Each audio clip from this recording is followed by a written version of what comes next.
स्वागत है। अपना टॉपिक चल रहा है हेलो एल्केन और हेलो एरिन। तो देखिए इसमें अपन ने हेलो एल्केन में एल्किल हैलाइडों की आप रासायनिक गुण पढ़ेंगे यानी केमिकल प्रॉपर्टी। तो अपन ने क्या देख लिया था, आरएक्स का फॉर्मेशन, आरएक्स का निर्माण, यानी कि ये जो एल्किल हैलाइड है इसके बनाने की विधियां अपन ने पढ़ ली थी। और आज अपन ये जब बन गया है तो ये किस तरीके से अभिक्रिया करेगा, किन किन के साथ में करेगा और क्या प्रोडक्ट बनाएगा, वो सब अपन देखेंगे रासायनिक गुणों के अंदर। तो सबसे पहले तो ये जो एल्किल हैलाइड होता है, ये जो इसकी जो प्रकृति होती है, ये जो होता है सक्रिय गुण रखते हैं, यानी कि रिएक्टिव ज्यादा होता है। कौन? आरएक्स का ये जो बॉन्ड होता है, ये बॉन्ड होता है।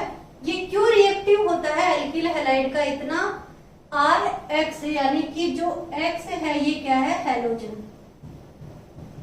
अब ये जो हैलोजन होते हैं ये क्या है? या तो फ्लोरीन होता है, या क्लोरीन होता है, या ब्रोमीन होता है, या आयोडीन होता है। तो देखिए एल्किल हैलाइड अपन ऐसे लिखते हैं, ये तो कार्बन और ये एक्स यानी फ्लोरीन, क्लोरीन, ब्रोमीन और आयोडीन। तो इनकी हैलोजन की इलेक्ट्रोनेगेटिविटी जो होती है ये क्या होती है? हाई होती है। किससे? कार्बन से। यानी कार्बन की इलेक्ट्रोनेगेटिव अगर अपन कंपेयर करें किससे? हैलोजन से, तो क्या होगी? कम होगी। तो जब कार्बन की इलेक्ट्रोनेगेटिविटी कम होगी तो हैलोजन इलेक्ट्रॉन आसानी से खींच लेंगे किस बॉन्ड के? इस बॉन्ड के। तो ये बॉन्ड के इलेक्ट्रॉन हैलोजन आसानी से खींच लेंगे और यहाँ पे क्या आएगा? नेगेटिव चार्ज, और इस कार्बन पे क्या आ जाता है? Positive charge. सबसे पहले तो बॉन्ड की आपको नेचर देखनी है कि जो बॉन्ड बनेगा वो पोलर बनेगा, और इसी कारण जो रिएक्टिविटी होती है हेलो एल्किन की वो बढ़ जाती है। अब अपन देखते हैं कि एल्किल हैलाइड कौन कौन सी अभिक्रिया देंगे। तो ये जो रासायनिक गुण में पढ़ेंगे आपकी अभिक्रिया होंगी दो, एक होगी न्यूक्लियोफिलिक सब्स्टिट्यूशन रिएक्शंस और एक होगी एलिमिनेशन रिएक्शंस। यानी कौन सी अभिक्रिया देंगे? एक देंगे आपकी नाभिक स्नेही प्रतिस्थापन अभिक्रिया,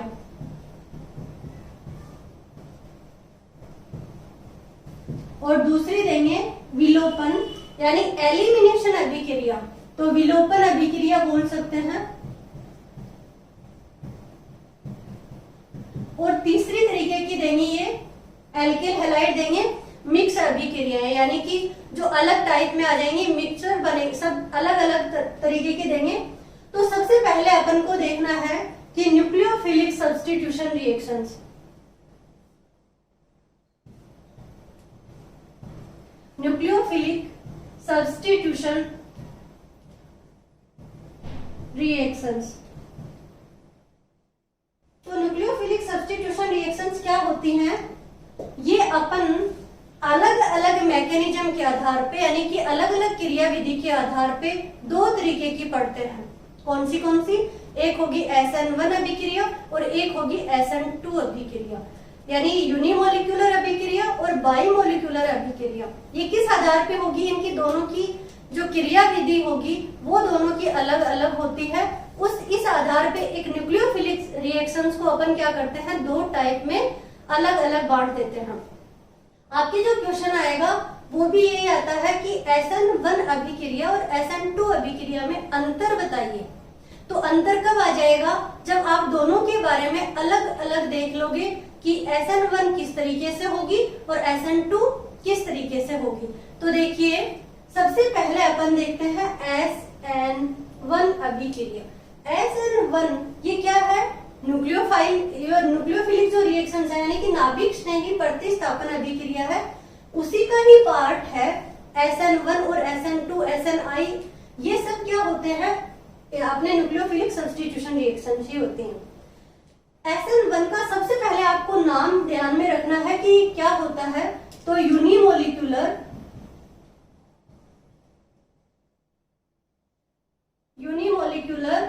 न्यूक्लियोफिलिक सब्स्टिट्यूशन रिएक्शंस। देखिए यूनिमोलिक्यूलर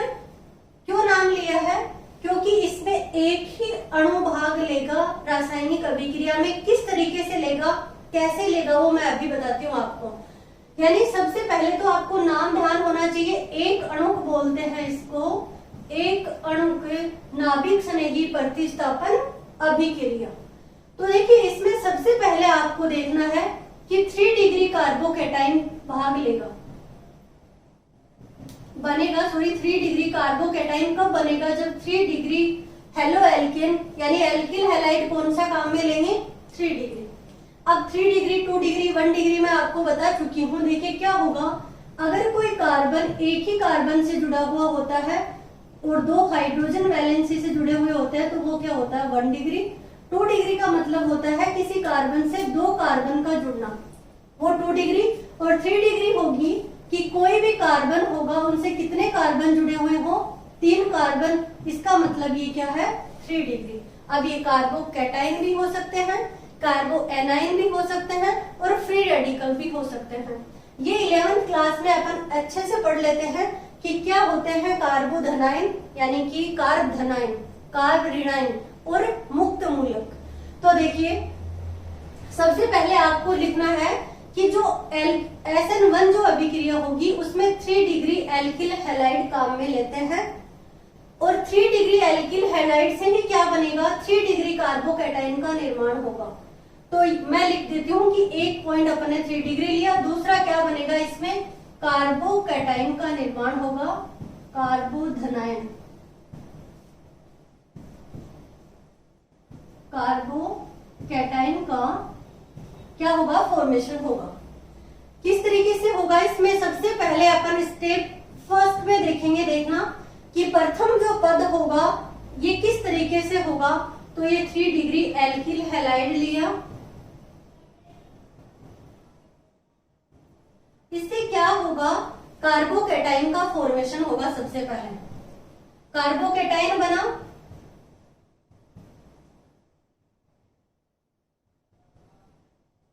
और निकलेगा क्या Cl- बाहर निकल जाएगा। प्रथम पद है, धीमा पद भी बोलेंगे इसको या फिर बोल सकते हैं मंद पद, स्लो स्टेप। स्लो स्टेप क्यों बोला है, क्योंकि यहाँ पे जो होगा वो रिएक्शंस की रेट डिटरमाइन होगी, अभिक्रिया का वेग क्या होगा निर्धारित होगा। इस पद में वेग निर्धारित का मतलब होता है, जैसे आसानी से अपन समझ सकते हैं कि कोई भी अगर गाड़ी जा रही है यानी कि कार जा रही है, अगर वो स्लो जा रही है तो अपन बता सकते हैं कि उसकी स्पीड क्या होगी, कितनी आसानी से अपन उसको देख सकते हैं। बट अगर कोई कार होगी वो बहुत फास्टली अगर निकल जाएगी तो अपन वहां पे उसका वेग का निर्धारण नहीं कर सकते। यही बात रिएक्शंस में लागू होगी बेटा, कि कोई अभिक्रिया है वो आसानी से धीरे धीरे हो रही है तो वहां पे उसका क्या होगा वेग का निर्धारण कर सकते हैं। तो पहला स्टेप होगा वो धीमा होगा, स्लो स्लो हो रहा है, उसमें इस अभिक्रिया का वेग निर्धारण हो सकता है, यानी कि इसको वेग निर्धारक पद भी बोला जाता है। क्या बोलेंगे, वेग निर्धारक पद, यानी कि रेट डिटरमाइनिंग स्टेप भी इसको बोलेंगे। कौन से को, फर्स्ट स्टेप को। अब सेकेंड स्टेप में क्या होगा, सेकेंड स्टेप में होगा, देखिए कोई भी न्यूक्लियोफाइल आएगा और इस कार्बोकैटाइन पे क्या करेगा अटैक करेगा। अब न्यूक्लियोफाइल कहां से आएगा, तो ये CH3 और ये कार्बोकैटाइन।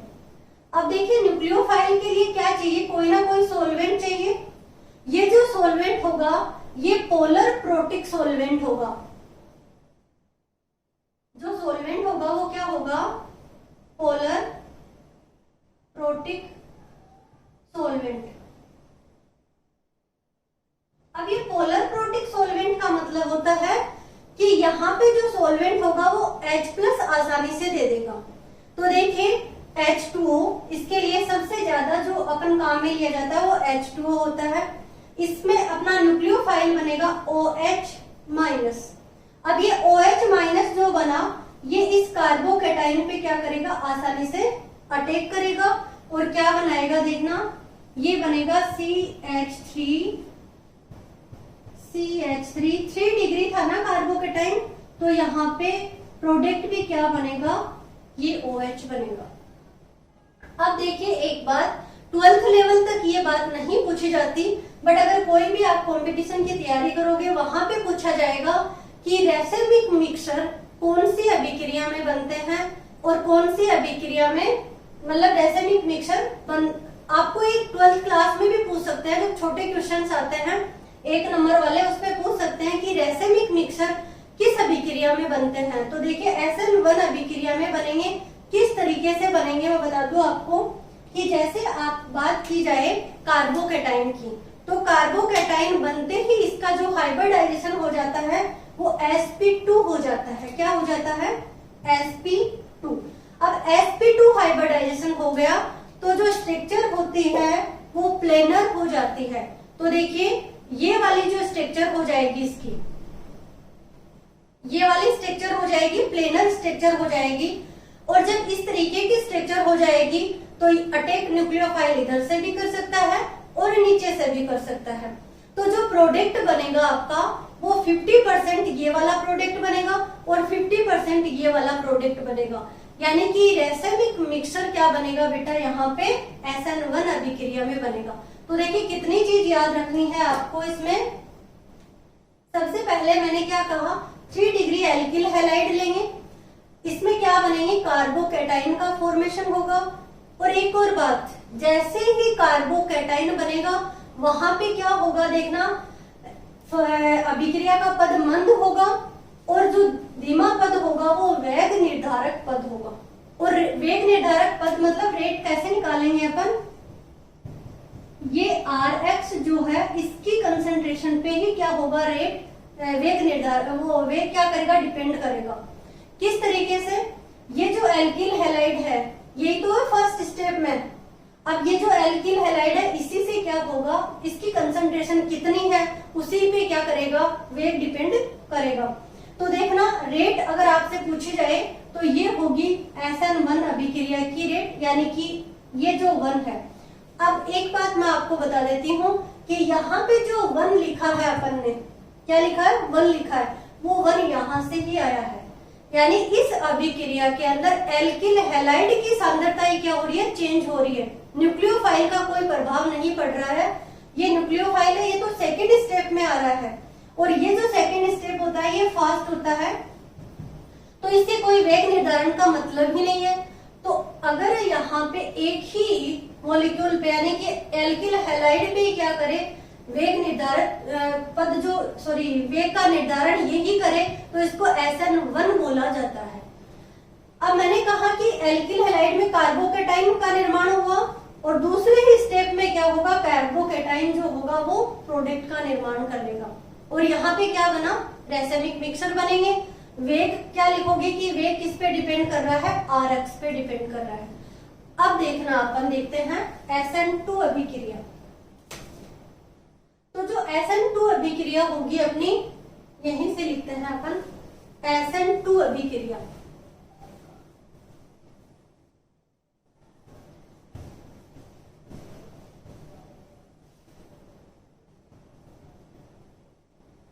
SN2 में क्या होगा, ये लीजिए SN2, यहाँ पे क्या लग जाएगा, बाई मोलिक्यूलर। बाई का मतलब 2 मॉलिक्यूल और 2 का मतलब आपको समझ में आ गया होगा। अगर SN1 आ गई तो SN2 में क्या होगा, एल्किल हैलाइड और न्यूक्लियोफाइल दोनों पे क्या करेगी, रिएक्शंस डिपेंड करेगी। तो देखना SN2 का नाम सबसे पहले बाई मोलिक्यूलर यानी कि द्विव अणुक नाभिक स्नेही प्रतिस्थापन अभिक्रिया है। अब इसमें क्या होगा, सबसे पहले एल्किल हैलाइड जो लिया है ये 1 डिग्री लेंगे, CH3 CH2 और X, यानी जो एल्किल हैलाइड अपन ने लिया है ये क्या होगा, ये एल्किल हैलाइड होगा आपका 1 डिग्री, या अपन इसको लिख सकते हैं RX।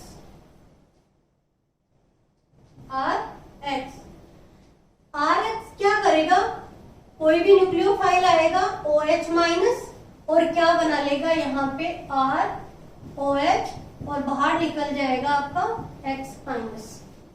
ये एक ही स्टेप में होगी और इसमें कोई फास्ट और मंद का यानी कि एक ही स्टेप है, तो ये रेट डिटरमाइनिंग स्टेप भी क्या होगा, एक ही पद होगा। इसलिए देखना यहाँ पे SN2 क्यों लिखा है, क्योंकि रेट क्या हुई, रेट डिपेंड करती है RX यानी एल्किल हैलाइड पे और न्यूक्लियोफाइल की नेचर। तो OH पे भी डिपेंड हुई है और RX पे भी डिपेंड करती है रेट, इसलिए SN2 नाम दिया गया। आई बात समझ में। एल्किल हैलाइड क्या लेंगे, 1 डिग्री लेंगे। तो देखिए रिएक्शंस किस तरीके से होगी, ये 1 डिग्री एल्किल हैलाइड होगा आपका, ये H, ये H और ये Cl। कौन आया, न्यूक्लियोफाइल। और देखना SN1 में जो अभिक्रिया हो रही थी वो पोलर प्रोटिक सोलवेंट में हो रही थी, और SN2 में लेंगे वो पोलर एप्रोटिक सोलवेंट लेंगे। एप्रोटिक सोलवेंट का एग्जांपल होता है जैसे एसीटोन हो गया, acetone CH3 C double bond O CH3, ये जो होगा ये एप्रोटिक सोलवेंट होता है, यानी कि ये H+ आसानी से नहीं देता है। तो SN2 में एप्रोटिक सोलवेंट और SN1 में क्या होगा, पोलर प्रोटिक सोलवेंट काम में लिया जाएगा। अब देखना ये क्या होगा, ये न्यूक्लियोफाइल यहाँ पे पीछे से अटैक करेगा। SN1 में क्या हो रहा था, SN1 में आगे से अटैक कर रहा था। क्यों कर रहा था, क्योंकि एल्किल हैलाइड अपन ने 3 डिग्री लिया। ये एल्किल हैलाइड 3 डिग्री था, क्या बनाया था, 3 डिग्री कार्बोकेटाइन। अब जो OH था वो OH आगे से ही अटैक करेगा। ये दोनों में डिफरेंस क्यों है, क्योंकि दोनों को एक ही यहां से डिफरेंस चालू होता है बेटा SN1 और SN2 में। कैसे कि SN1 की अगर बात करें तो दोनों ही अभिक्रिया आगे से ही जुड़ जाती, ये भी आगे से जुड़ जाती और ये अभिक्रिया भी आगे से जुड़ जाती। ऐसा क्यों नहीं हुआ, क्योंकि देखना अगर बात करें कि इस अभिक्रिया में पीछे से आने पे ये 3 बड़े समूह होते हैं, ये एल्किल, ये CH3।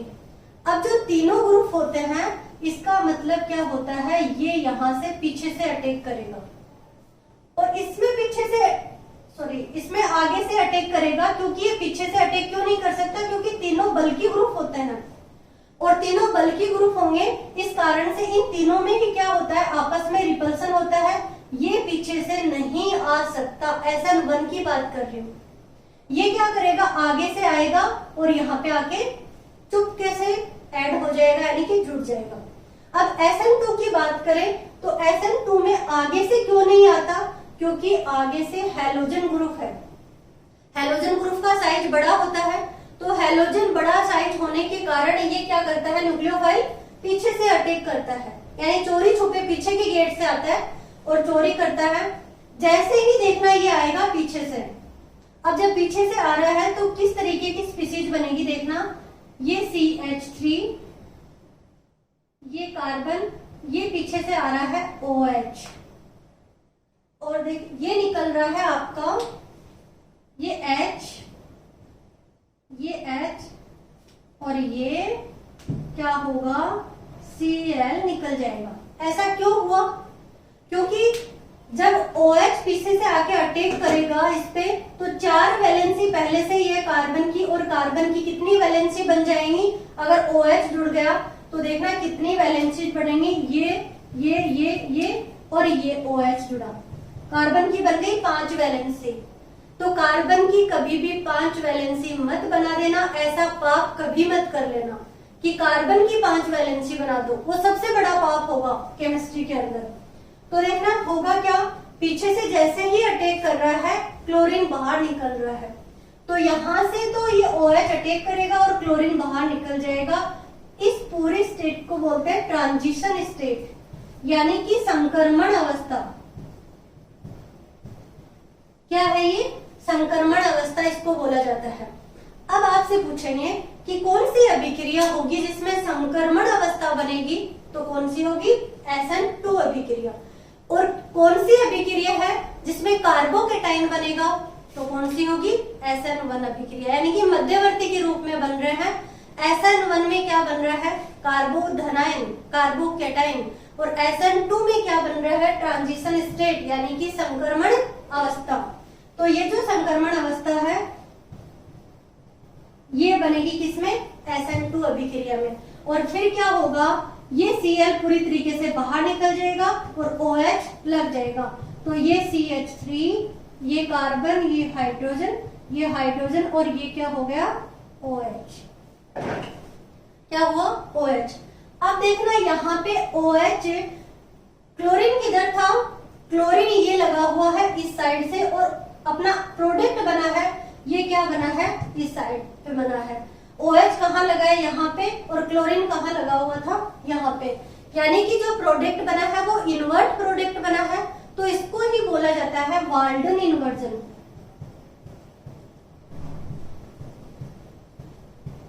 वाल्डन इन्वर्जन, इन्वर्जन को हिंदी में प्रतिरूपण या इस तरीके से कुछ बोलते हैं। तो वाल्डन इन्वर्जन का मतलब होता है कि जिस साइड आपका न्यूक्लियोफाइल आ रहा है, प्रोडक्ट जस्ट उल्टा बन रहा है। किस साइड से, जैसे क्लोरीन इस साइड लगा हुआ था, तो जो प्रोडक्ट बनेगा वो क्या बनेगा, जस्ट विपरीत बनेगा। इसे बोलते हैं वाल्डन इन्वर्जन। अब देखिए क्या हुआ है कि सबसे पहले आप न्यूक्लियोफाइल लिया 1 डिग्री लिया, एल्किल हैलाइड लिया 1 डिग्री और न्यूक्लियोफाइल OH एप्रोटिक सॉल्वेंट से लिया है अपन ने, अभिक्रिया करवाई है तो ट्रांजिशन स्टेट बनी है और क्या हुआ है, वाल्डन इन्वर्जन हुआ है। ये देखिए सबसे पहले आपके बनेंगे। अब ये जो SN1 और SN2 अभिक्रियाएं होती हैं, इनको प्रभावित करने वाले कुछ कारक भी होते हैं। तो देखिए वो जो कारक होंगे अभिक्रिया को प्रभावित करने वाले होंगे, वो किस तरीके से बनेंगे देखते हैं अपन।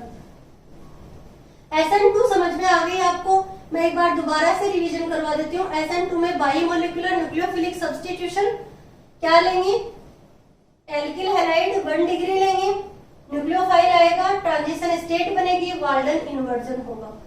कार्बोकेटाइन किस में बन रहा था, SN1 में बन रहा था, ट्रांजिशन स्टेट SN2 में, ये जो वाल्डन इन्वर्जन SN2 में, और जो आपका रेसिमिक मिक्सचर बन रहा था वो SN1 में बन रहा था। SN1 में 2 स्टेप होती हैं। फर्स्ट स्टेप धीमा पद होगा, रेट डिटरमाइनिंग स्टेप होगा, यानी कि वेग का निर्धारण करने वाला पद होगा। आप कंफ्यूज मत होइए कि SN2 अभिक्रिया का नाम लेते ही 2 स्टेप नहीं आएंगी। SN1 में 2 स्टेप होते हैं, SN2 में 2, जो एक एल्किल हैलाइड और एक न्यूक्लियोफाइल, इन दोनों की सांद्रता पे वेग निर्धारण जो पद होता है, यानी कि वेग जो होता है वो दोनों पे क्या करेगा, डिपेंड करेगा। ये रहा, वेग किस पे डिपेंड करता है, दोनों पे, एल्किल हैलाइड पे और OH पे। एक ही स्टेप होता है तो वही स्टेप क्या होगा, वेग निर्धारक पद होता है। अब देखिए ये जो है एल्किल हैलाइड, यानी अपन ने एल्किल हैलाइड क्या लिए हैं, एक छोटी सी हेडिंग और डाल सकते हैं अपन कि प्रभावित करने वाले कारक, नाभिक से नहीं प्रतिस्थापन अभिक्रिया को प्रभावित करने वाले कारक। तो देखिए क्या लिया है, RF, RCl, RBr और RI। अब इसमें होगा क्या देखना, जो एल्किल ग्रुप है इसकी साइज क्या है, बराबर है, और इसी की साइज का कौन है, फ्लोरीन है। यानी कि यहाँ पे कार्बन ही तो है, तो कार्बन और फ्लोरीन की साइज क्या होती है, लगभग सेम होती है। अब एल्किल ग्रुप की यानी कि R जो है इसकी साइज सब में क्या है, सेम है, जबकि हेलोजन की साइज क्या होती जा रही है, बढ़ती जा रही है। थोड़ा और बड़ा बना देते हैं ब्रोमीन को, ये लो, ये, और यहाँ पे आयोडीन की साइज और बड़ा बना देते हैं, ये लो। अब देखना एल्किल ग्रुप की साइज क्या है, यहाँ पे सेम है, जबकि अगर यहाँ पे ये साइज बड़ी हो रही है तो बॉन्ड, ये जो बॉन्ड होता है ये कमजोर किस में होगा, तो ये साइज बड़ा है, इसके कारण ये जो बॉन्ड होगा ये जो बॉन्ड होगा ये क्या होगा, सबसे कमजोर होगा। तो जब बॉन्ड सबसे कमजोर होगा तो रिएक्ट भी कौन करेगा, ये वाला सबसे ज्यादा करेगा। तो ये सबसे ज्यादा रिएक्टिव, फिर ये, इसका मतलब RI सबसे ज्यादा रिएक्टिव होगा RBr से, RCl से, और RF जो होगा ये सबसे कम क्रियाशील होगा। चाहे अभिक्रिया SN1 हो या अभिक्रिया SN2 हो। दोनों ही अभिक्रियाओं में एल्किल हैलाइड की क्रियाशीलता ये होगी। Ri जो होगा वो सबसे ज्यादा क्रियाशील होगा। अब मैं बात करूं आपके कि ये कार्बोकैटाइन बन रहा था, यानी कि एल्किल हैलाइड ही ले लेते हैं अपन। ये CH3, ये CH3 और ये X। एक होगा 2 डिग्री एल्किल हैलाइड, ये हाइड्रोजन। एक होगा 1 डिग्री एल्किल हैलाइड, CH2 और X। ये 1 डिग्री है, ये 2 डिग्री है और ये 3 डिग्री है। अब जब बात करते हैं SN1 अभिक्रिया की, तो SN1 अभिक्रिया में ऑर्डर क्या होगा? SN1 में सबसे ज्यादा जो अभिक्रिया देगा वो कौन देगा? 3 डिग्री। फिर कौन देगा? 2 डिग्री। और फिर कौन देगा? 1 डिग्री। पर अगर अपन बात करें SN2 अभिक्रिया की, तो SN2 अभिक्रिया में उल्टा हो जाएगा। 1 डिग्री सबसे ज्यादा अभिक्रिया में क्रियाशील होता है, फिर 2 डिग्री और फिर 3 डिग्री। ऐसा क्यों होता है? क्योंकि मैंने आपको क्या कहा था कि SN2 जो अभिक्रिया होती है उसमें कोई कार्बोकैटाइन नहीं बनता, उसमें ट्रांजिशन स्टेट बनती है और जो न्यूक्लियोफाइल होता है वो बैक साइड अटैक करता है। इस कारण से वहां पे बल्कि ग्रुप क्या नहीं होते हैं, लगे हुए होते हैं। तो अगर आपसे पूछा जाए कि SN1 अभिक्रिया में जो एल्किल हैलाइड होता है उनका जो ऑर्डर होता है वो क्या होगा? तो SN1 में तो लिख देना बेटा 3 डिग्री, 2 डिग्री और 1 डिग्री। और SN2 में क्या लिखोगे? 1 डिग्री, 2 डिग्री और 3 डिग्री। ये बात आपको ध्यान में रखनी है। तो ये हुए आपके एल्किल हैलाइड के 1 डिग्री, 2 डिग्री और 3 डिग्री क्या एल्किल हैलाइड। मैंने आपको इनकी बात कर ली कि RF, RCl, RBr और RI किस तरीके से क्रियाशील होते हैं। तो Ri का साइज बड़ा होने के कारण बॉन्ड कमजोर होगा और जल्दी बॉन्ड टूट जाएगा, जिसके कारण रिएक्टिविटी बढ़ जाएगी। ये हुई आपकी SN1 अभिक्रिया और SN2 अभिक्रिया। अब आपसे अंतर पूछे एग्जाम में तो आप क्या करोगे? एक तरफ लिखोगे SN1 अभिक्रिया और एक तरफ क्या लिखोगे? SN2 अभिक्रिया। और जितने पॉइंट मैंने लिखवाए हैं उतने पॉइंट आपको दोनों साइड लिख देना है। ये आपका एक क्वेश्चन पक्का आता है यहाँ से एग्जाम में SN1 और SN2 के ऊपर। ठीक है बच्चों, धन्यवाद।